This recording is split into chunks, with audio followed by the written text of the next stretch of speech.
설교의 황태자라고 부리는 스펄전 목사님이 있습니다. 워낙 유명한 목사님이라 아마 여러분 평신도 가운데도 아는 분이 많아요. 근데 제가 이 스펄전 목사님을 개인적으로도 참 존경하는데, 이분의 그 서재 가면 딱 이렇게 걸려있는 성구가 있어요. 이사야 50장 4절 말씀인데, 항상 이분은 평생 이 한 절에 이 성구를 그 서재에 항상 걸어놨다는 거예요. 어떤 내용인지 같이 한번 읽어보도록 할까요? 주 여호와께서 학자들의 혀를 내게 주사 나를 공고한 자를 말로 어떻게 도와줄 줄을 알게 하시고, 이랬거든요. 주 여호와께서 학자들의 혀를 내게 주사 그랬거든요. 나로 공고할 자를 말로 어떻게 도와줄 줄을 알게 하시고, 이 말씀은 이 스펄전 목사님만 좋아하는 말씀은 아니고, 저도 개인적으로 참 좋아하는 말씀이고, 또 목회를 하는 많은 목사님들이나 또 많은 분들이 좋아하는 말씀입니다. 그런데 이런 생각을 해봐요. 이 스펄전 목사님이 설교의 황태자인데, 이거는 굉장히 뒤에 붙어있는 닉네임이 화려하잖아요.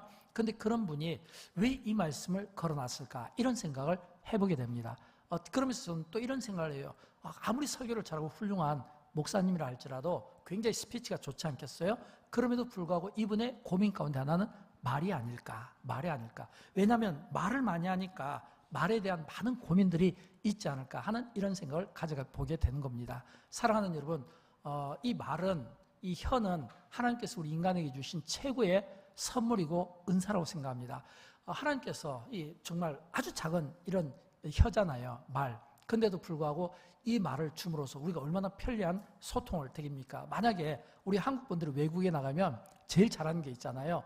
그 나라의 언어를 잘하는 게 아니라 바디랭귀지를 잘합니다. 몸으로 그냥 다 하거든요. 어느 나라 가도 이게 다 통용이에요. 근데 한편으로 생각하면 보는 입장에서 얼마나 힘들까, 이런 생각을 또 가져보게 되잖아요. 그냥 단어를 쓰면 되는데 이게 안 되니까 몸으로 막 액션을 취하니까. 근데 그렇게 통할 때 힘들잖아요. 근데 하나님이 사실 우리에게 언어를 주신 것은 이 언어를 통해서 우리에게 정말 이 은혜를 준 게 뭐냐면, 모든 사람들이 이 말로, 혀로, 언어로 안 통하는 데가 없다. 다 통하게 된다는 거예요.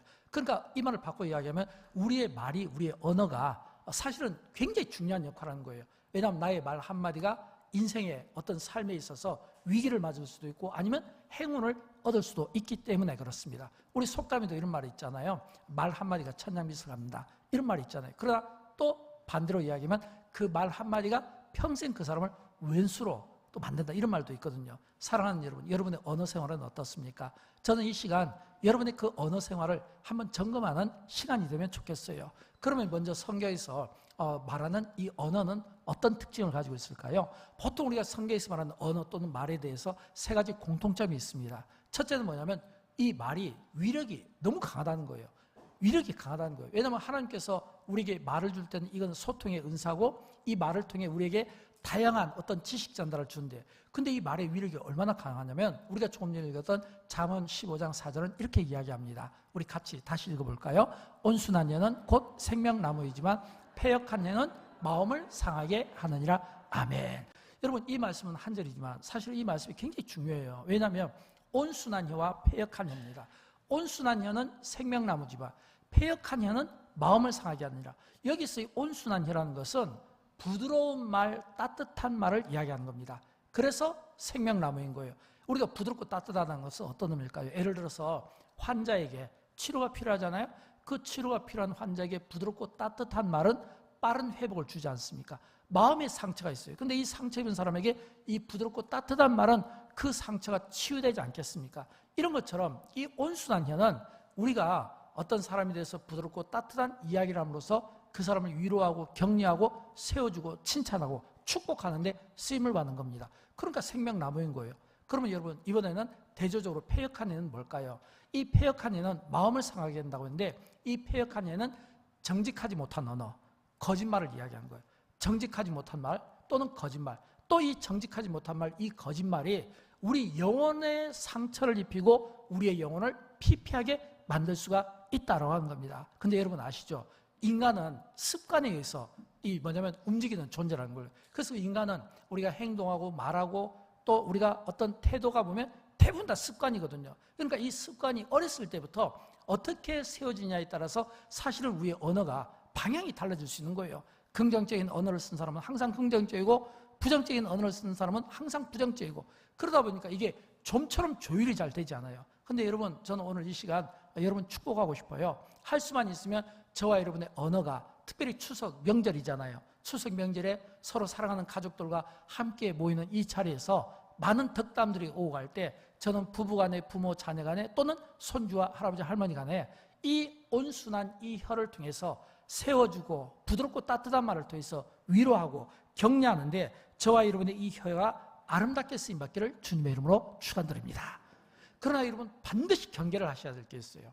경계를 해야 되는 건 뭐냐면, 마음은 다 축복하는 언어, 아름다운 언어, 이런 언어를 사용하고 싶은데, 문제는 우리도 모르게 패역한 언어를 사용하고 있다는 겁니다. 우리도 모르게. 왜일까요? 여러분, 우리 모든 인간은 전부 다 죄의 진노의 자식들입니다. 그러면 우리 안에는 이 죄의 본성이 있습니다. 이 죄의 본성은 뭐냐면, 항상 어떤 문제를 놓고 다른 사람에게 책임을 돌고 또 다른 사람에게 책임을 돌리는 이 죄의 이 본성이 모든 인간에게 다 있다는 거예요. 그러다 보니까 이 죄의 본성을 가진 나는, 죄인인 나는 자연히 내가 좋은 말을 쓰고 싶고 부드러운 말을 쓰고 싶고 선한 말을 쓰고 싶은데, 근데 막상 나가는 말은 그렇지가 못해요. 악한 말, 상처가 되는 말, 이런 어떤 마음에 이런 어떤 굉장히 고통을 주는 이런 언어들을 나도 모르게, 나 자신도 모르게 막 이게 그냥 자연히 사용되는 겁니다. 왜요? 그만큼 말이 힘이 있는 거예요. 본래 우리는 죄의 진노의 자식들 아닙니까? 그래서 우리가 이 죄를 가진, 이 죄성을 가진 우리는 자연히 우리가 좋은 언어를 쓸 것 같은데 그렇지 못하다는 거예요. 여러분, 우리 자녀들을 보십시오. 우리 자녀들, 특별히 우리 유아들을 보세요. 여러분, 유아들이 어렸을 때 부모가 그 자녀들에게 갖는 기대감이 있잖아요. 그리고 항상 좋은 말만, 축복된 말만 해주잖아요. 유치원에 가서 당연히 좋은 말만 배웠을 거 아니에요. 그런데도 그 아이들의 언어를 보면 우리가 깜짝깜짝 부모들이 놀랄 때가 있잖아요. 초등학생들을 보면 깜짝깜짝 놀랄 때가 있잖아요. 무엇을 말할까요? 이 나쁜 말, 패역한 말은 가르쳐주지 않아도 저절로 쓴다는 겁니다. 우리가 이 대한민국을 보면 정치, 경제, 사회, 문화, 종교 모든 분야를 한번 보십시오. 나의 언어가 긍정적으로 쓰여지고 있는가, 부정적으로 쓰여지고 있는가? 예를 들어서 우리가 드라마 하나를 보더라도요, 부드럽고 따뜻한 드라마를 보면 재미가 없습니다. 안 봐져요. 채널이 돌려지게. 근데 뭔가 좀 강하고 액션이 있고 뭔가 좀 이런 험한 단어들이 죽어가고 이런 뭐냐면 괜히 관심 갖고 보거든요. 이게 뭐냐면 재성을 가진 인간이 자연히 부드러운 것보다는 뭔가 악하고 패역한 일을 쫓아간다는 거예요. 그런데 여러분 아셔야 될 게, 성경은 우리에게 어떻게 말씀하고 있냐면, 이 부드러운 말, 따뜻한 말을 쓰면 생명나무가 있다는 거예요. 그러나 우리가 패역한 말을 쓰면 마음을 상하게 한다는 겁니다. 저는 여러분, 우리 가운데 한 사람도 이 명절 가운데 마음 상하는 일이 없기를 바라고, 모든 가정이, 우리 자녀들이 행복하고 따뜻한 말 때문에 격려받고 위로받으면서 축복 속에 떠나기를 주님의 이름으로 축원드립니다. 또 우리의 일상생활에 더 큰 어떤 영적인 힘을 또 우리의 일상 가운데 받게 되기를 주님의 이름으로 축원드립니다. 근데 이 말이 굉장히 위력만 강한 게 아니라 길들이기가 어렵습니다. 말은요, 힘도 강한데 길들이기가 어려워요. 어느 정도로 길들이기가 어려운지 우리 야고보서 3장 8절 말씀을 한번 보도록 할게요. 같이 읽어봅니다. 혀는 능히 길들일 사람이 없나니 쉬지 아니하는 악으로 죽이는 독이 가득한 것이라. 아멘. 여러분 아셔야 돼요. 성경은 많은 경우 언어, 말, 혀에 대해서 이야기인데 길들일 수가 없다는 겁니다. 길들일 수가 없다는 거예요.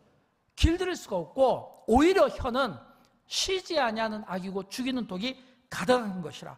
여러분, 사람들이 한번 이야기를 들어보십시오. 제가 목회를 하다 보니까 다양한 부류, 다양한 계층, 다양한 어떤 성별, 다양한 분들의 이야기를 많이 듣게 됩니다. 그런데 다양한 이야기를 많이 듣게 되는데, 그 이야기를 듣다 보면 자연히 그 말하는 분의 인격과 신앙의 어떤 성숙도를 깨닫게 됩니다. 내가 알고 싶어서 하는 게 아니라 이렇게 어느 정도 이렇게 교제를 하다 보면 느껴져요. 무엇이요?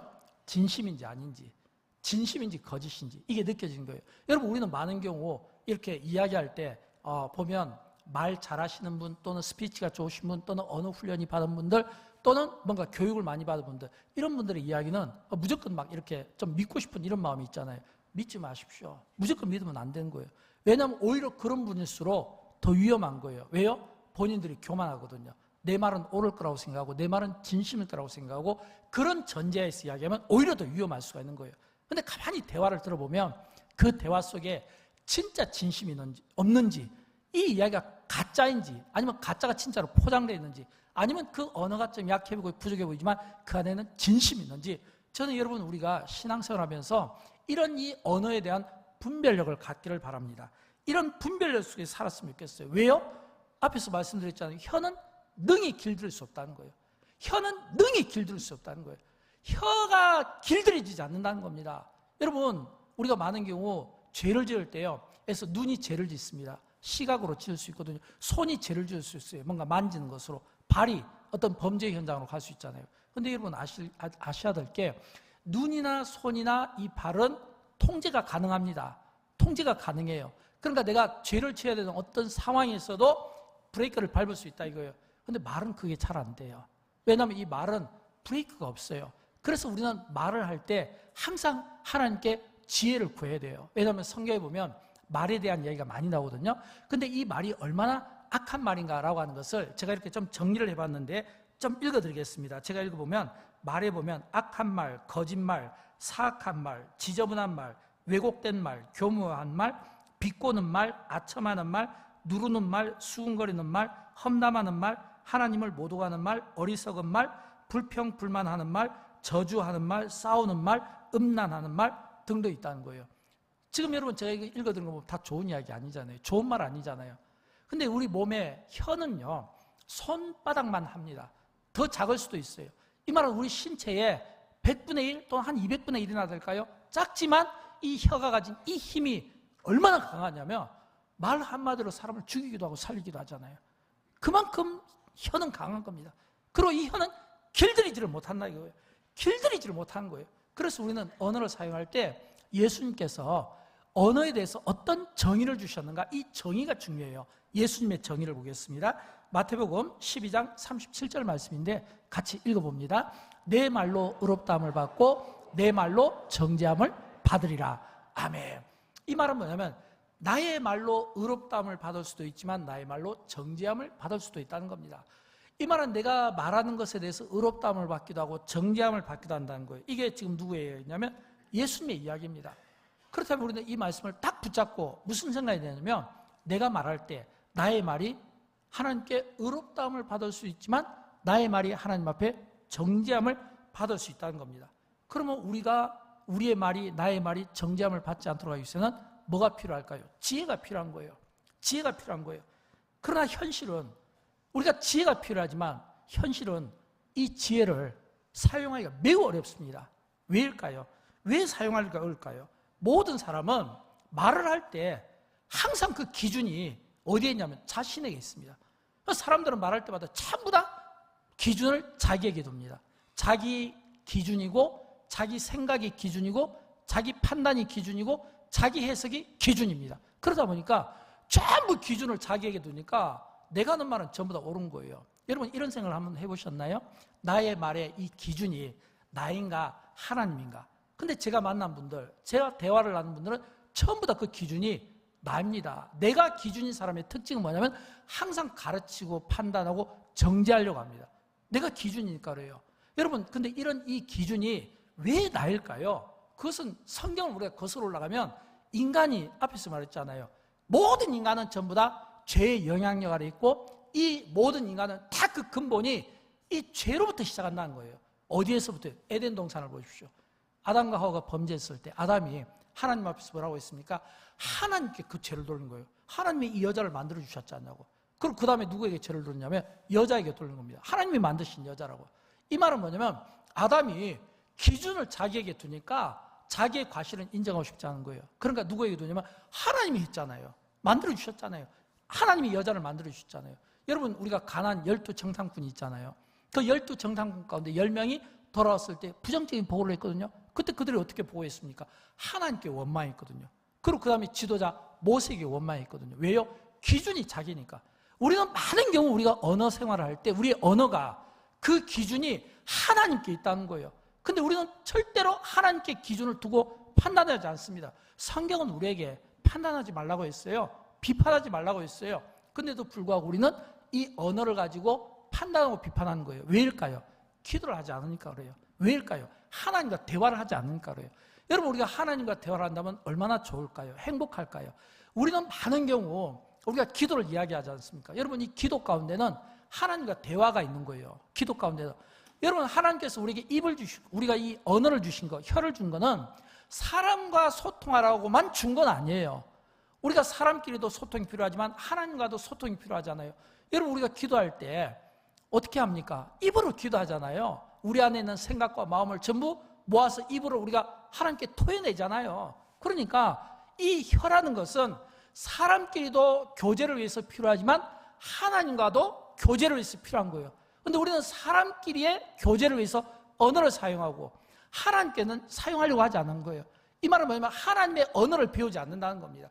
하나님의 언어를 배우지 않는 사람들의 특징이 뭐냐면 전부 기준을 자기에게 둔 거예요. 내 경험이 중요하고 내 지식이 중요하고 내 판단이 중요하고 내 생각이 중요하고 그러다 보니까 길을 들이지를 못하는 거예요. 그래서 예수님이 말한 겁니다. 너희가 혀를 길들일 수가 없다는 거예요. 혀를 길들이지 못하기 때문에 너의 말에 따라서 의롭다함을 받기도 하고 너의 말을 따라서 정죄함을 받기도 한다는 거예요. 그럼 여러분, 이 혀가 길들일 수 없다면 어떻게 될까요? 우리가 그 다음 방법을 생각해야 되잖아요. 그 방법을 저는 하나님께 기도로 물으라는 겁니다. 하나님께 말할 때도 묻고 또 들을 때도 묻고 또 하나님께 말할 때도 묻고 들을 때도 묻고 또 왜냐하면 우리가 말할 때도 사실은 범죄할 수 있습니다. 근데 들을 때도 범죄할 수 있어요. 왜일까요? 말할 때 범죄한다는 건 내가 기준이 되면 범죄할 수 있고 들을 때도 내가 내 자의적으로 내 기준에서 해석을 하면 역시 또 우리는 뭐예요? 범죄할 수 있는 겁니다. 하나님을 믿는 하나님의 사람들은 하나님께 우리가 묻고 하나님께 듣고 하나님과 이 소통을 통해서 하나님의 언어를 배워야 되는데 인간의 언어를 배우면 결국은 이 인간의 언어 속에는 이 육의 이 본능이 죄로 가득 차 있기 때문에 결국에는 우리가 실패할 수밖에 없다라고 하는 겁니다. 저는 여러분 그러므로 우리가 하나님 앞에 우리 언어를 쓸 때 저는 기도를 많이 했으면 좋겠어요. 그래서 우리의 언어가 하나님이 기뻐 받으시고 하나님이 인정하실 만한, 그래서 하나님께 판단을 맡기고 기도하는 거예요. 내가 판단하고 내가 정죄하고 내 생각을 이야기하는 것이 아니라 하나님께 기도로 맡기는 겁니다. 이게 진짜 믿음의 사람이에요. 저는 여러분, 저와 여러분 우리의 믿음이 우리가 하나님께 맡김으로 하나님께서 우리의 기도를 통해 일하시는 것을 우리가 영의 눈으로 볼 수 있고 영의 귀로 들을 수 있는 이런 영적인 능력이 기도하는 여러분에게 나오기를 주님의 이름으로 축원드립니다. 세 번째는 뭐냐면 훈련입니다. 이 언어가 훈련이 필요해요. 길들여지지 못하지만 훈련을 통해 어느 정도는 가능합니다. 근데 우리는 보통 훈련하면 몸의 훈련을 많이 이야기해요. 몸의 훈련. 근데 여러분, 언어가 훈련 받는다 이런 생각은 안 해보셨나요? 우리는 오직 그냥 몸 만들기. 저희가 이제 최근에 사역훈련 은사 테스트를 하거든요. 근데 사역훈련 은사 테스트를 하는데 남자 사역반도 그렇고 여자 사역반도 그렇고 은사 테스트 하는데 거기서 하나같이 이렇게 전부 공통점이 있어요. 한두 분 빼놓고 전부 같은 이야기예요. 그게 뭐냐면 건강한 몸을 위하여. 건강한 몸을 위하여. 너무 당연하죠.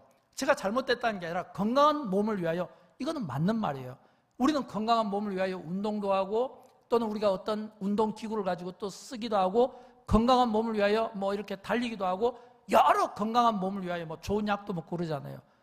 나의 몸의 건강을 위해서 훈련하는 것처럼 우리 입을, 말하는 이 입을, 이 언어를 하나님의 말씀에 나의 언어를 놓고 혀를 놓고 그 제단 앞에서 하나님의 말씀으로 조율 받고 하나님의 말씀 안에서 절제되고 하나님의 말씀 앞에서 이 언어 훈련을 해볼 생각은 해보시지 않느냐는 거예요. 몸의 건강을 위해서 매일 아침마다 운동하고 밤마다 운동하듯이 우리의 언어를 위해서도 이런 운동과 이 습관이 필요하다는 겁니다. 특별히 제가 이 성경 말씀 몇 말씀만 제가 좀 읽어드릴게요.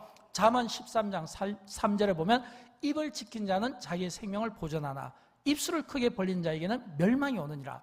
시편 141편 3절에 보면 여호와여 내 입에 파수꾼을 세우시고 내 입술의 문을 지키소서. 고린도전서 16장 14절 너희 모든 일을 사랑으로 행하라. 여러분, 이 세 말씀, 이게 제가 생각할 때는 우리 언어 혀의 훈련에 매우 중요한 덕목이라고 생각합니다. 이 세 말씀을 오버랩하면 이런 뜻 아니겠습니까? 하나님, 내 입술을 지켜주십시오. 내 입술에 파수꾼을 세워주십시오. 내 입술의 문을 지켜주십시오. 혹시라도 내가 말을 하게 되면 생명을 살리는 말을 하고 혹시라도 내가 입을 잘못 벌려서 멸망이 오는 일이 없도록 도우시고, 그러려면 그 동기가 모든 일이 사랑이 전제가 돼야 돼요. 사랑이 전제가 돼야 돼요. 여러분, 근데 우리는 사랑을 이야기하지만 사실은 사랑하지 못하잖아요. 입으로는 사랑을 이야기하지만 마음으로는 원수로 여기잖아요. 입으로는 사랑을 이야기하고 축복을 이야기하지만 마음은 아니잖아요. 이건 뭐냐면 몸과 마음이 따로 가는 거거든요. 이런 삶을 살면 우리의 언어가 절대 길들여질 수 없다라고 하는 겁니다. 저는 우리가 이 명절 때 이제 많은 덕담도 나누고 사랑하는 자녀들과 함께 이런 시간을 보낼 때 저는 할 수만 있으면 우리의 언어가 지혜롭게 쓰임받았으면 좋겠어요. 따뜻하고 사랑이 많은 이 사랑의 언어를 가지고 지혜롭게, 그래서 좀 어깨 처진 분들은 어깨도 좀 세워주고 또 좀 이렇게 격려도 좀 해주고 축복도 좀 해주고 등도 좀 밀어주는 이런 따뜻한 말. 왜냐하면 말 한마디가요, 사람의 어떤 의욕을 떨어뜨리기도 하지만 또 말 한마디가 생명의 언어가 그 사람에게 활력을, 생명력을 또 불어넣어 주기도 하기 때문에 그렇습니다. 그래서 우리는 언어를 공부할 때 특별히 이 예수 믿는 우리는 예수님의 언어 생활과 그리고 이 사탄의 언어 생활을 우리가 구분할 수 있어야 돼요. 그리고 여러분 한번 스스로 한번 던져보시기 바랍니다. 한번 우리 자막을 띄워줄까요? 이 자막을 띄우면 우리는 이런 생각을 합니다. 다 나는 예수님의 언어를 가지고 생활한다고 생각합니다. 근데 여러분 아십니까? 나는 예수님의 언어 생활을 한다고 하지만 근데 사실은 우리의 언어가 사탄의 언어가 될 수가 있는 거예요. 예수님의 언어는 뭡니까? 사랑, 긍휼, 축복이거든요. 그 다음에 사탄의 언어는 의심하고 교만하고 거짓말하거든요. 특히 이단은 거짓말에 매우 능숙합니다. 매우 능숙해요. 여러분 겉에 어떤 포장된 이 단어에 너무 속지 마십시오. 그게 사탄의 전략이거든요. 여러분 예수님의 언어 생활은요, 사람을 살리고 생명을 살리는 언어입니다. 그래서 예수님의 언어 생활에는 뭐가 있냐면 용서가 있는 거예요. 근데 이 사탄의 언어 생활은 죽이는 거거든요. 정죄하고 판단하는 거거든요. 예수님의 언어 생활은요, 책임지는 언어입니다. 특별히 다윗이 그랬어요. 반면에 사탄의 언어 생활은 책임을 전가시키는 언어입니다. 시므이가 있어요. 여러분 우리가 사무엘 하를 보면 다윗과 시므이의 이야기가 나옵니다. 다윗이 그 아들 압살롬이 반란을 일으켜요. 그래서 이 다윗이 너무 부끄러운 마음에 남도 아니고 아들에게 지금 쫓겨가는 왕위를 빼앗긴 입장이니까 얼마나 부끄럽겠습니까? 머리가 막 덩크러지고 창피하니까 얼굴은 가리고 손으로 막 맨발로 막 뛰어가는 거예요. 다윗을 따라서 많은 병사들이 막 따라가겠죠. 이 모습은요, 전쟁에서 패했을 때 이 비참함과는 비교가 되지 않겠습니다. 사랑하는 아들에게, 자식에게 빼앗기고 도망가는 그 다윗의 그 초라한 모습을요, 이 다윗이 이 시므이가 사는 그 동네, 베냐민 지파 사람들이 사는 그 동네를 지나는데 이 시므이가 누구냐면 이 사울과 같은 지파 사람이거든요. 그러니까 이 베냐민 지파 사람들은 사울에 대해서 사울 지파니까, 사울이 그 지파 사람이니까 다윗에 대해서 안 좋은 감정이 있죠. 안 좋은 감정이. 그러니까 그 안 좋은 감정을 가지고 시므이가 대표로 나간 거예요. 그리고 다윗을 쫓아가면서 돌을 던지면서 막 욕하는 겁니다. 온갖 입에 담기 어려운 욕을 다윗에게 막 쏟아내는 거예요. 막 다윗에게 욕하면서 너가 화를 자초한 거야. 가라. 꼴도 보기 싫다. 막 이런 식으로 이야기하는 거예요. 여러분 그러면 다윗이 도망가다가 시므이가 욕하는데 막 화가 날 거 아니에요. 이 다윗을 쫓아가던 그 옆에 그 장군이 가서 그냥 단번에 그냥 한 칼로 죽이고 싶었는데 다윗이 뭐라고 하는지 압니까? 야 그냥 내버려둬라. 지금 저 사람이 욕하는 시므이가 욕하든 말든 내버려둬라. 시므이가 욕하는 게 아니라 하나님이 저 사람 시켜서 나 욕하니까 그냥 내버려두라는 거예요. 그래서 사무엘하 16장 7절과 8절을 보면 시므이가 저주하는 가운데 이와 같이 말하니라. 피를 흘린 자여 사악한 자여 가거라 사울의 족속의 모든 피를 여호와께서 내게로 돌리셨도다. 왜냐하면 이 시므이가 사울과 같은 지파 사람이거든요. 보라 너는 피를 흘린 자이므로 화를 자초하였느니라. 여러분 이게 지금 시므이가 지금 다윗을 저주하는 겁니다. 만약 여기서 이 시므이 이름을 빼고 이 이름에다 만약 저와 여러분 가운데 이름을 넣으면 참을 수 있겠습니까? 이 끓어오르는 이 어떤 분노를 감당할 수 있겠냐 이거예요. 근데 여러분 다윗이 어떻게 한 줄 압니까? 이렇게 했어요. 그 다음 본문을 보도록 하겠습니다. 사무엘하 16장 다음 본문을 한번 봅니다. 거기에 보면 10절과 11절을 보면 다윗이 이렇게 이야기하는 거예요. 그냥 내버려둬라. 그가 저주하는 것은 하나님께서 다윗을 저주하는 거다.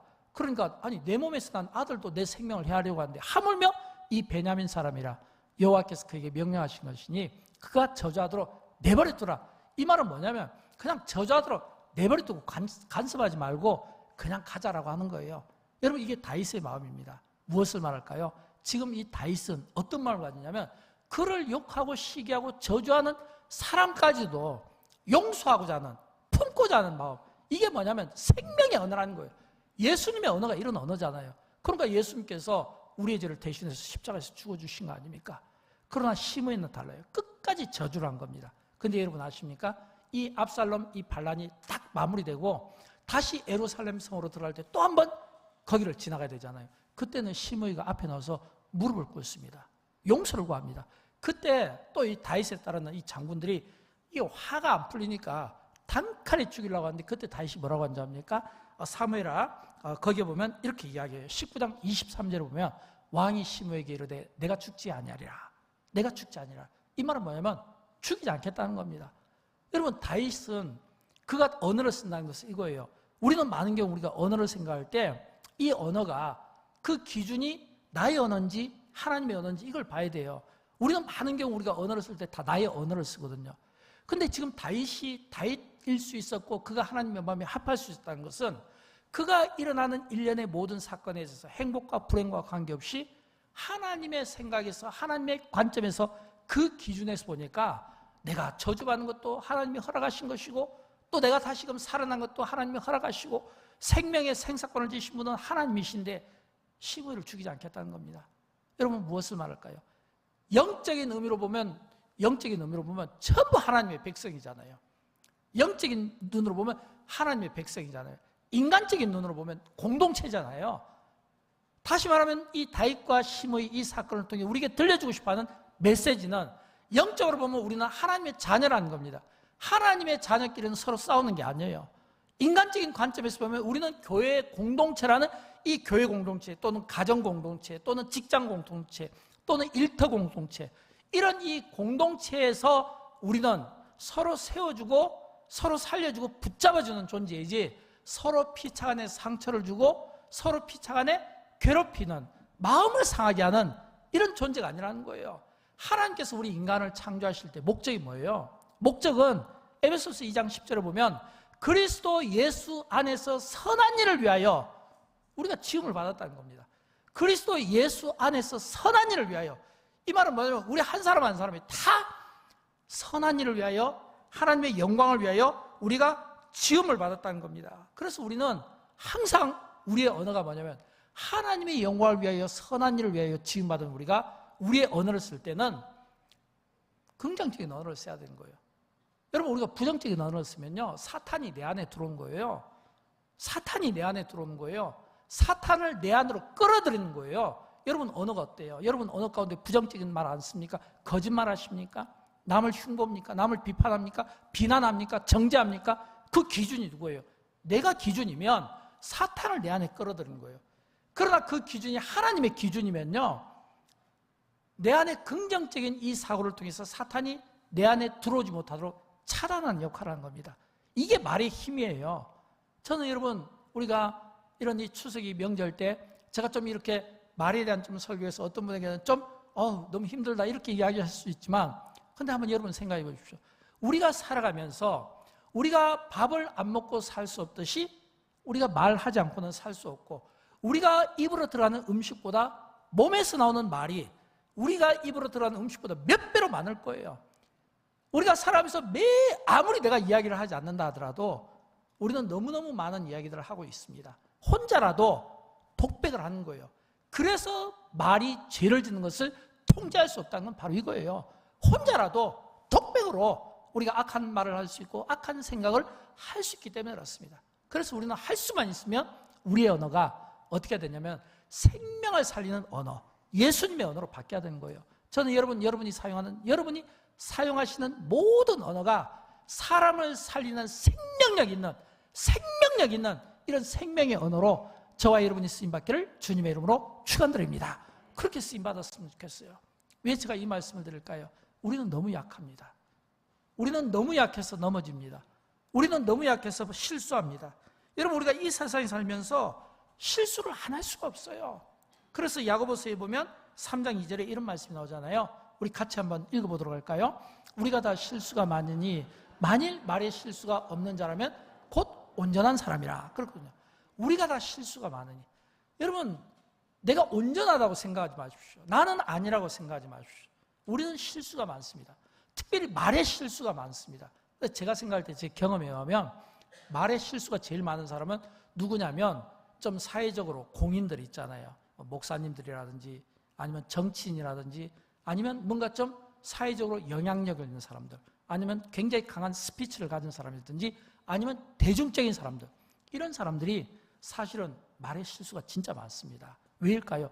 이런 분일수록 자기 의가 강하거든요. 이런 분일수록 자신의 어떤 똑똑함과 의로움과 여기에 대한 자신감을 가지고 있거든요. 근데 우리가 알아야 돼요. 항상 우리의 언어의 기준은 내가 아니라 하나님이다. 내가 아니라 하나님이다. 내가 내 언어의 기준을 갖고 있는 한 우리는 실수할 수밖에 없습니다. 내가 말해도 실수할 수 있고, 들을 때도 실수할 수 있고, 해석할 때도 실수할 수 있고, 그래서 우리는 그럴수록 하나님께 더 엎드려서 기도해야 돼요. 왜요? 하나님, 내가 오늘 한 말에 대해서, 또 내가 들은 말에 대해서, 또 내가 해석하는 말에 대해서 하나님의 언어로 트랜스퍼해 주십시오. 바꿔주십시오. 하나님의 언어로 바꿔주십시오. 하나님의 언어로 내가 사용할 수 있도록 해주십시오. 왜일까요? 우리가 하나님의 언어를 쓰지 않으면 우리의 이 말이 많은 사람들에게 상처를 줄 가능성이 많다는 겁니다. 그래서 여기 보면 말에 실수하지 않는 자가 온전한 자라고 있잖아요. 여러분, 온전한 자 되고 싶잖아요. 완전한 자 되고 싶잖아요. 퍼펙트한 사람 되고 싶잖아요. 근데 아십니까? 그 기준이 말에 실수가 없는 자예요. 말에 실수가 없는 자가 온전한 사람이에요. 그럼 말에 실수가 없는 자가 온전한 자인데, 이 온전한 사람이 되기 위해서는 어떻게 해야 될까요? 세 가지가 있는데, 첫째는 뭐냐면 그것이 사실인가? 우리는 많은 경우 사실을 확인하지 않은 채 이야기하는 경우가 많거든요. 두 번째, 이 말이 정말 필요한가? 우리가 말할 때마다 나의 말에 이 진실 여부, 이런 기도가 우리가 필요한데 이런 것들이 없이 그냥 이야기할 수 있거든요. 그 다음에 세 번째, 이 말을 사랑으로 하는 말인가? 많은 경우 우리는 사랑으로 하는 것 같지만 아니에요. 우리의 본심과 우리의 말은 항상 다를 수 있어요. 항상 달라요. 그래서 우리는 항상 앞에서는 사랑을 이야기하고 축복을 이야기하지만 뒤에서는 다른 말을 하게 됩니다. 이게 뭐냐면 인간의 가진 죄성 아닙니까? 그러니까 우리는 많은 경우 우리가 이야기를 할 때 우리의 이야기가 대중적으로는 다 좋은 말만 하죠. 누가 나쁜 말 하겠습니까? 부부 간에도, 부모 자녀 간에도, 또는 이웃 간에도, 동료 간에도, 형제 간에도 다 좋은 말을 해요. 근데 여러분, 그 동기를 나는 알잖아요. 내 동기가 지금 상대를 깎아내릴 목적인가 아닌가? 깎아내릴 목적인가 아닌가? 아니면 상대를 갖다 공격하기 위한 목적인가 아닌가? 있잖아요. 사랑인가 아닌가? 저는 여러분, 우리가 하나님 앞에 정말 마지막 때가 돼서 그때가 언제가 될지 모르지만 우리가 각각 그 행위 앞에, 우리가 선악간의 그 행위 앞에서 우리가 판단을 받을 때 가장 큰 판단은 우리의 언어라고 생각합니다. 왜냐하면 우리가 가장 많이 실수하는 것은 언어거든요. 우리가 가장 많이 범죄하는 것도 언어거든요. 우리가 가장 많이 내뱉는 것도 언어거든요. 주워 담을 수 없는 것도 언어거든요. 진짜 손바닥만한 이 언어가, 혀가 얼마나 많은 힘을 가지고 있는지 몰라요. 그래서 우리는 하나님 앞에 정말 우리가 기도하는 가운데 하나님의 이 언어를 우리가 배울 수 있도록 끊임없이 노력을 해야 되는 거예요. 왜냐하면 하나님께서 우리 인간을 창조하실 때 그 창조의 목적이 혼자 살 수 있도록 만든 것이 아니라 함께 살도록 만들었거든요. 가정을 만들어주신 거예요. 함께 살 수 있도록 공동체를 만들어준 겁니다. 함께 살 수 있도록 나라를 만들어준 겁니다. 그래서 우리는 가정이나 직장이나 일터나 교회나 또는 나라 함께 더불어 살 수 있도록 만들어준 거예요. 그러니까 그 함께 사는 그 공동체에서 서로가 위하고 서로를 축복하는 이 자리가 필요하지 않겠습니까? 제가 얼마 전 이제 우리 좀 이렇게 서울 근교에 있는 한 교회를 방문하게 되었는데, 방문 목적은 청년의 부흥회였어요. 청년의 수련회 간다고 해서 가보니까 막 1000명 이상의 많은 청년들이 모여서 예배하는 그 모습에서 제가 놀란 게 아니라, 제가 놀란 것은 물론 그 예배가 뜨겁고 열정적이고 막 굉장히 찬양도 뜨겁고 기도도 뜨거웠는데 실제 저희가 감동을 준 것은 안내였습니다. 안내. 왜냐하면 이 뭐 교회 주차장 입구에서부터 시작해서 주차장에서 그다음 본당 로비, 그다음에 본당 입구, 그다음에 1층, 2층 계단에서 전부 다 반겨주는 그 안내위원들이 그 젊은 청년들을 들어올 때 막 반갑게 맞아주고 포옹하고 막 그 서로의 안부를 막 물어보고, 또 나갈 때는 그 헤어짐을 아쉬워하면서 막 등도 밀어주고 막 격려도 하고 축복하는 그 모습을 통해서, 야, 이 공동체는 모르겠어요. 뭐 목사 신분에서 집회 한번 참석하고 설교 한번 들었다고 은혜를 많이 받았다 이렇게 말할 수는 없잖아요. 그러나 그 영적인 그 분위기가 어떤 분위기냐면 굉장히 사랑의 공동체인 것은 알 수가 있었어요. 서로가 만남을 너무너무 기뻐하더라고요. 그리고 서로가 헤어짐을 너무 아쉬워하더라고요. 저는 여러분, 하나님이 우리에게 보고 싶어하는 모습이 이런 모습 아닐까요? 너무너무 만남을 기뻐하고 헤어짐을 아쉬워하고 만남을 기뻐하는 이런 이 공동체라면 영광교회 방문했다가 다시 또 떠나는 우리의 사랑하는 우리 자녀들 또는 우리 또 이렇게 가까운 데서 신앙생활 하시던 분들 이 오면 굉장히 떠날 때 아쉬우면 오고 싶은 마음이 생기잖아요. 또 올 때 너무 그 만남을 기뻐하면 반가우면 그 환영받는 그 기쁨에서 마음이 싹 내려가면서 은혜 받을 수 있는 분위기가 만들어지지 않습니까? 여러분 이게 뭐냐면 공동체의 힘이고 이 공동체의 힘은 어디에서 나오냐면 언어에서부터 출발하는 거예요. 저는 여러분 이 추석 명절에 이런 하나님이 주신 이 생명의 언어로 두 가지를 축복했으면 좋겠어요.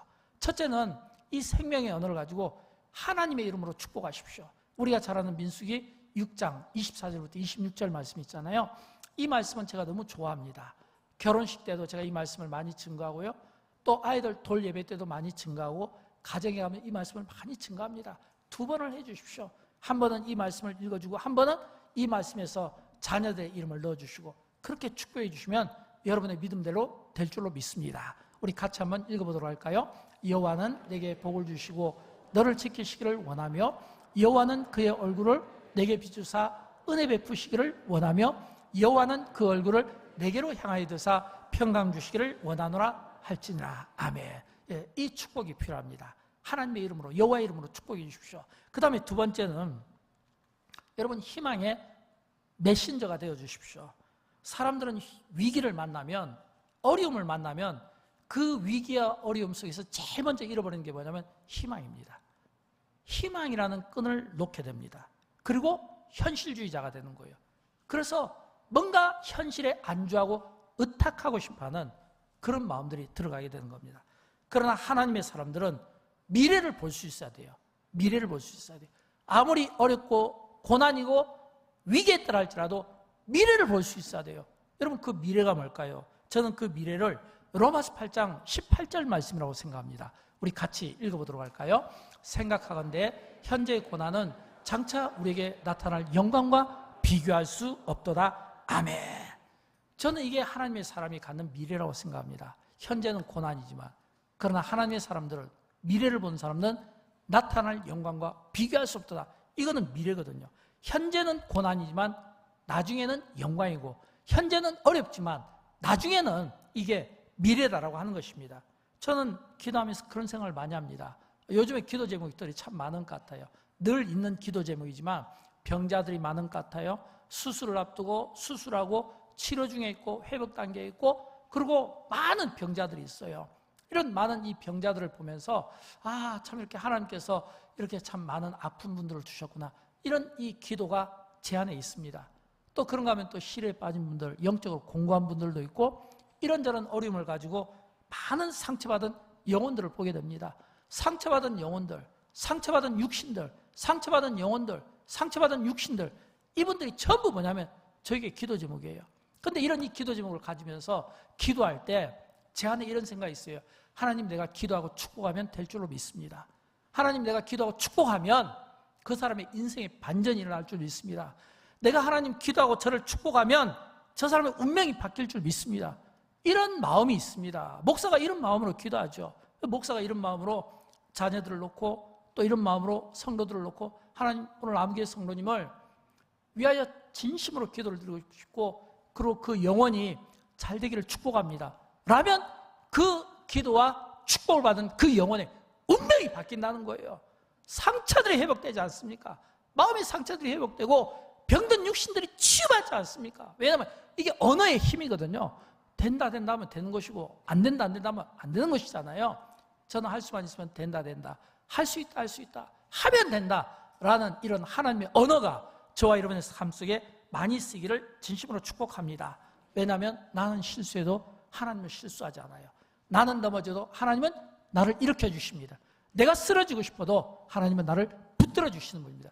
언약에 신실하고 약속에 신실하신 하나님, 나는 실수해도 하나님은 실수하지 않은 하나님, 실수하지 아니하는 이 하나님이 내 인생 가운데 있고 내 인생을 붙들는 나는 결코 넘어질 수가 없고 실수할 수가 없는 겁니다. 실패할 수가 없는 거예요. 이 은혜가 누구에게요? 하나님을 믿고 하나님을 신뢰하는 자에게 있게 되기를 원하고, 그리고 신실하신 하나님, 실패하지 않는 하나님을 축복할 때 하나님의 그 축복이 여러분의 인생 가운데 시작되기를 주님의 이름으로 축원드립니다. 우리 다 함께 일어나셔서 시작된 내 축복합니다. 이 시작된 내 오늘 이 찬양이 여러분의 인생의 새로운 어떤 꿈을 열어주고 축복을 열어주는 하나의 장이 되기를 진심으로 축복합니다.